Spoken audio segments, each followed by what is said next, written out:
বাবা আবু সাইদ, তুই কই বাবা? তুই তোর মারে একলা করে কই চলে গেলি? বাবা তোমরা কি আমার আবু সাইদকে দেখছো? দেখো নাই? জানো আমার আবু সাইদ না আমার একলা করে কই চলে গেল।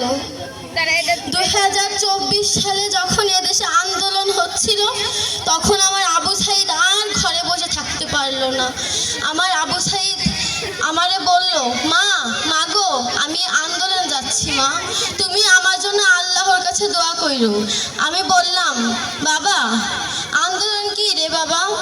আমার আবু সাইদ বলল, আন্দোলন হলো এদেশের অধিকার, এদেশের চাকরির অধিকার সর্বাধিক স্বৈরাচাররা কায়দা নিছে মা, আমাদের এই অধিকার ফিরাইয়া আনতে হবে। আমি বললাম, যা বাবা যা, তুই আন্দোলনে যা, আমি তোর জন্য আল্লাহর কাছে দোয়া করব। আমার আবু সাইদ ওই যে চলে গেল, আর ফিরে এলো না। আমার আবু সাইদ আর ফিরে এলো না। আমার আবু সাইদ আর ফিরে এলো না। স্বৈরাচার সরকার আমার আবু সাইদকে খুন করছে। আমার বুক থেকে আমার আবু সাইদ ওরা কায়রা নিয়েছে। আল্লাহ তুমি আমার আবু সাইদের খুনের বিচার করো। আল্লাহ তুমি আমার আবু সাইদের খুনের বিচার করো। বাবারা তোমরা আমার আবু সাইদের খুনের বিচার করো। বাবারা তোমরা আমার আবু সাইদের খুনের বিচার করো। আমি চাই না যে আমার মতো আর কোনো মায়ের বুক খালি হোক।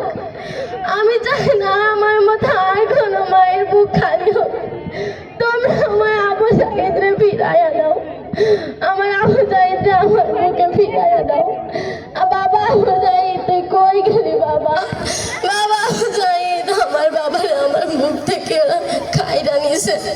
আমার আবু সাইদ, বাবা আবু সাইদ তুই তোর মারে একলা করে খই চলে গেলি বাবা।